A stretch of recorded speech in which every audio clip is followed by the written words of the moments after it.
তো হ্যালো সিএফসিআর, এই ভিডিওতে আমরা প্লাস্টিক সম্পর্কে পড়ব। তো এটা থেকে কিন্তু তোমার কোয়েশ্চেন আসবেই এবং ম্যাক্সিমাম কোয়েশ্চেন আসে ক্লোরোপ্লাস্ট থেকে। তো প্লাস্টিক সম্পর্কে জানলে ক্লোরোপ্লাস্ট সম্পর্কে তো জানা হবেই এবং সবগুলো সম্পর্কে জানা হবে। তো যাই হোক, আমরা শুরু করি। তো প্লাস্টিক সম্পর্কে আমরা আগে কি জানি এটা একটু বলি, তারপর রিডিং পড়ি।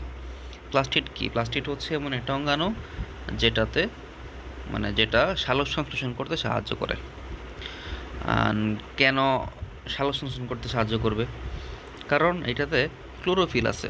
এখন সব প্লাস্টিকে কিন্তু ক্লোরোফিল থাকে না, এই কারণে শুধুমাত্র ক্লোরোপ্লাস্ট সেটাই সালোক সংশ্লেষণ করতে সাহায্য করে। বুঝছো? আবার তিনটা প্লাস্টিড আছে, একটা হচ্ছে ক্লোরোপ্লাস্ট, আরেকটা হচ্ছে ক্রোমোপ্লাস্ট, আরেকটা হচ্ছে লিউকোপ্লাস্ট। এগুলো আমরা পড়ব। তো দেখো, বিজ্ঞানী আর্নেস্ট হেকেল উদ্ভিদ কোষে গুরুত্বপূর্ণ কেন সেটা আবিষ্কার করেন, এটা একটু খেয়াল রাখতে হবে। কে? Ernst Haeckel. এখন প্লাস্টিকের কাজ আছে তিনটা কাজ। একটা হচ্ছে খাদ্য প্রস্তুত করা। খাদ্য প্রস্তুত কে করবে? ক্লোরোপ্লাস্ট। কেন? কারণ তার ক্লোরোফিল আছে। ক্লোরোফিল মানে সবুজ। তো সবুজ থাকলে অবশ্যই সেখানে সালোক সংশ্লেষণ হবে এবং শর্করা জাতীয় খাদ্য অর্থাৎ গ্লুকোজ তৈরি হবে। খাদ্য সঞ্চয় করা।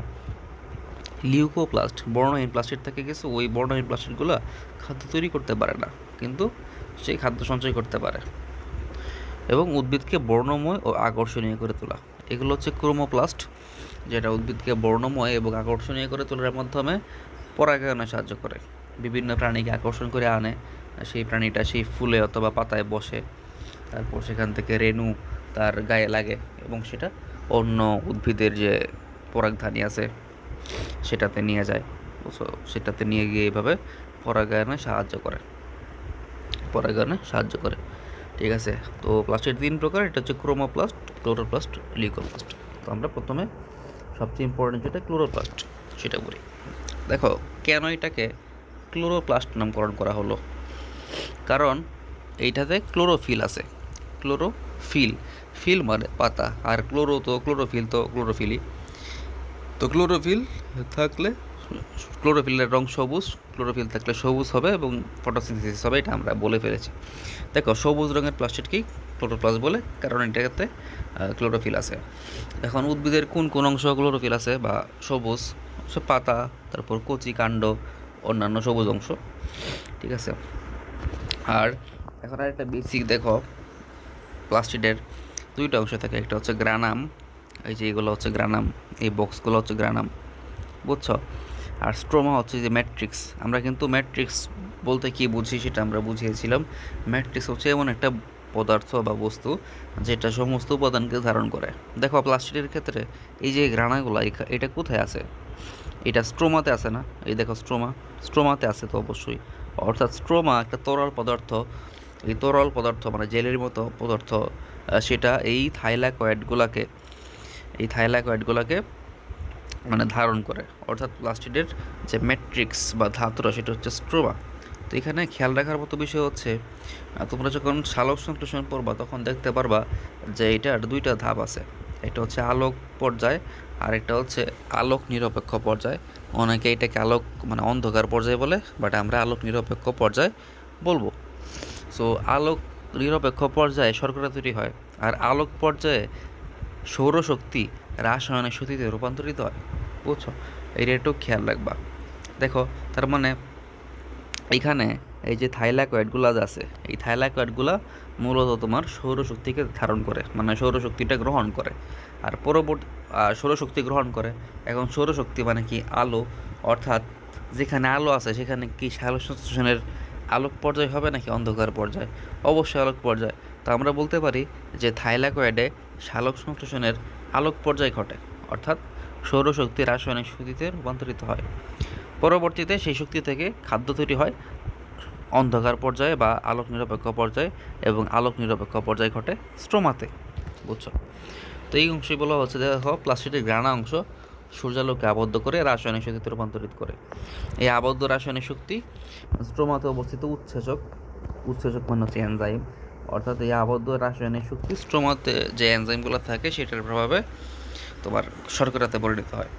বায়ু থেকে গৃহীত কার্বন ডাইঅক্সাইড কোষের ভিতরকার পানি ব্যবহার করে শর্করা তৈরি করে। বুঝছো? তো এইটা তুমি মানে শোষণ যখন পড়বা তখন আরও ক্লিয়ার হবে। বাট এখন আমি যে দুইটা জায়গার নাম বললাম, যে স্ট্রোমাতে কী হয়, থাইলাকয়েডে কী হয়, এগুলো একটু খেয়াল রাখতে হবে। বুঝছো? এই প্লাস্টিডে ক্লোরোফিল থাকে, এটা আমি প্রথমে বলেছি, তাই সবুজ। বুঝছো? এতে এছাড়া এতে ক্যারোটিনয়েড নামক রঞ্জকও থাকে। এখন প্রশ্ন করতে পারো যে এখানে তো যে মানে ক্লোরোফিল আছে একটা রঞ্জক পদার্থ, সেটা এত ইম্পর্টেন্ট, মানে সৌরশক্তি কি ধারণ করে, তবে তাহলে এখানে মানে ক্যারোটিনয়েড থাকার প্রয়োজনটা কি?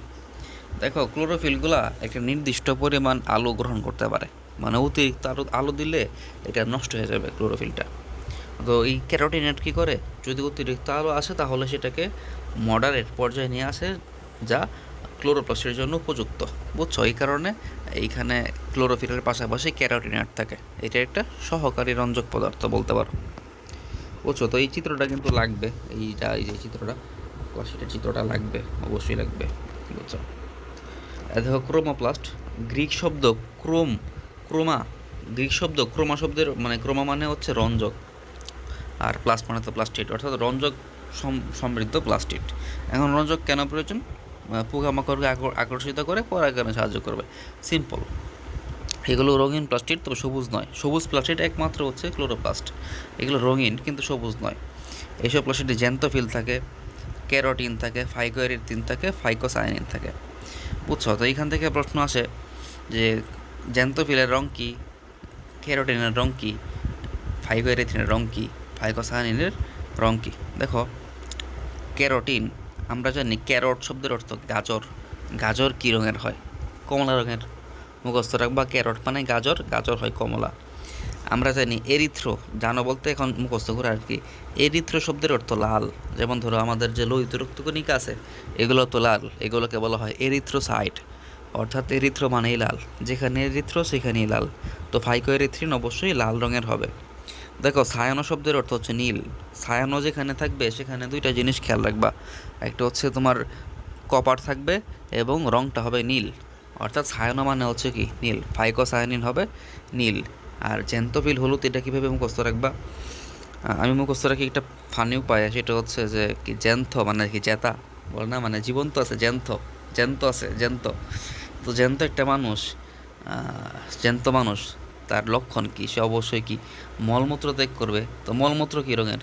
হলুদ রঙের।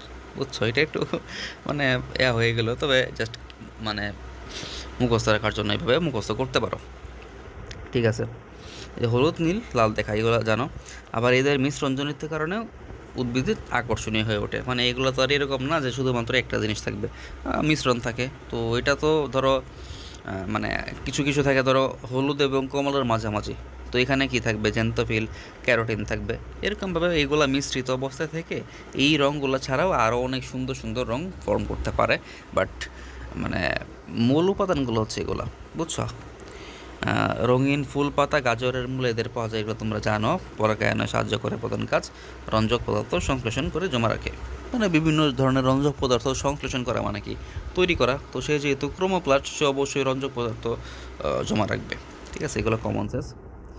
এখন আসলে লিউকোপ্লাস্ট। দেখো, গ্রিক শব্দ লিউকো শব্দের অর্থ হচ্ছে বর্ণহীন। লিউকো মানে বর্ণহীন বা সাদা। বুঝছো? বর্ণহীন বা সাদা। তো বর্ণহীন মানে কি? বর্ণহীন প্লাস্টিককে লিউকোপ্লাস্ট বলা হবে। এই দেখো, যেসব প্লাস্টিডে কোনো রঞ্জক পদার্থ থাকে না তাদের লিউকোপ্লাস্ট বলে। বুঝছো? এখন কোথায় রঞ্জক পদার্থ থাকবে না? যেখানে তোমার সূর্যালোক যাবে সেখানে অবশ্যই তোমার সবুজ হয়ে যাবে, ক্লোরোফিল থাকবে, মানে ক্লোরোফিল হয়ে যাবে। আর যেখানে সূর্যালোক যাবে না সেখানে লিউকোপ্লাস্ট থাকবে। সিম্পল একটা কমন সেন্স। যেমন ধরো, খেলার মাঠে অনেক সময় দেখবা যে আমরা একটা ইট রেখে দিছি ঘাসের উপর। তো যখন ঘাসের উপর ইট রেখে দেয় অনেক দিন, তখন কিন্তু সেই সবুজ ঘাসগুলা হলুদ বা সাদা হয়ে যায়। সেখানে কি হয়? সেখানকার যে ক্লোরোফিলগুলো আছে, সেই ক্লোরোফিলগুলা এই মানে ক্লোরোপ্লাস্টগুলো আছে, সেগুলো লিউকোপ্লাস্টে পরিণত হয়। আবার তুমি ইট সরিয়ে নিবা, দেখবা কয়েকদিন পরে সেই সাদা ঘাসগুলা আবার তোমার সবুজ হয়ে গেছে। আবার সেই অর্থাৎ সেই ঘাসের যে লিউকোপ্লাস্টগুলো আছে সেগুলো ক্লোরোপ্লাস্টে রূপান্তরিত হয়। তো এটা একটা এক্সাম্পল ছিল। আর এছাড়া উদ্ভিদের যে যে অংশ তোমার মানে সঞ্চয় করার কাজে লাগবে, যে যে অংশ তোমার মানে সূর্যালোক পৌঁছাবে না, সেখানে লিউকোপ্লাস্ট থাকবে, অর্থাৎ সঞ্চয়কারী প্লাস্টিড এটা। এই দেখো যেসব কোষে সূর্যালোক পৌঁছায় না, যেমন মূলে পৌঁছায় না, ভ্রূণে কি পৌঁছায়, ভ্রূণে পৌঁছায় না, জনন কোষেও পৌঁছায় না, সেখানে এদের পাওয়া যায়। প্রধান কাজ খাদ্য সঞ্চয় করা, এটা আমরা জানি, যেমন আলু। আর আলোর সংস্পর্শে এলে এরা ক্লোরোপ্লাস্টে রূপান্তরিত হতে পারে, যেটা আমি মাত্র বুঝিয়ে ফেলেছি যে ঘাসের উদাহরণের মাধ্যমে। তো এই ছিল আমাদের প্লাস্টিড। আশা করি যতটুকু বুঝতে পারবা, মানে বুঝতে পেরেছো আর কি। তো এটা একটু দেখবা গাইডে কীভাবে আনসার করছে, সেম টু সেম তুলে দিলেও হবে, সমস্যা নেই। গাইড পড়লে আর একটু ব্যাখ্যা দিতে পারবা, বাট কনসেপ্টটা এই পর্যন্তই, বুঝছো? এর বাইরে কনসেপ্ট এসএসসিতে লাগবে না, ইন্টারমিডিয়েটে আরও ভালো করে পড়তে হবে। তবে মোট কথার এক কথা, এটা পরীক্ষা আসবে তো ভালো করে পড়বা অবশ্যই। তো আজকের ক্লাস এই পর্যন্তই, সবাই ভালো থাকবা, আল্লাহ হাফেজ।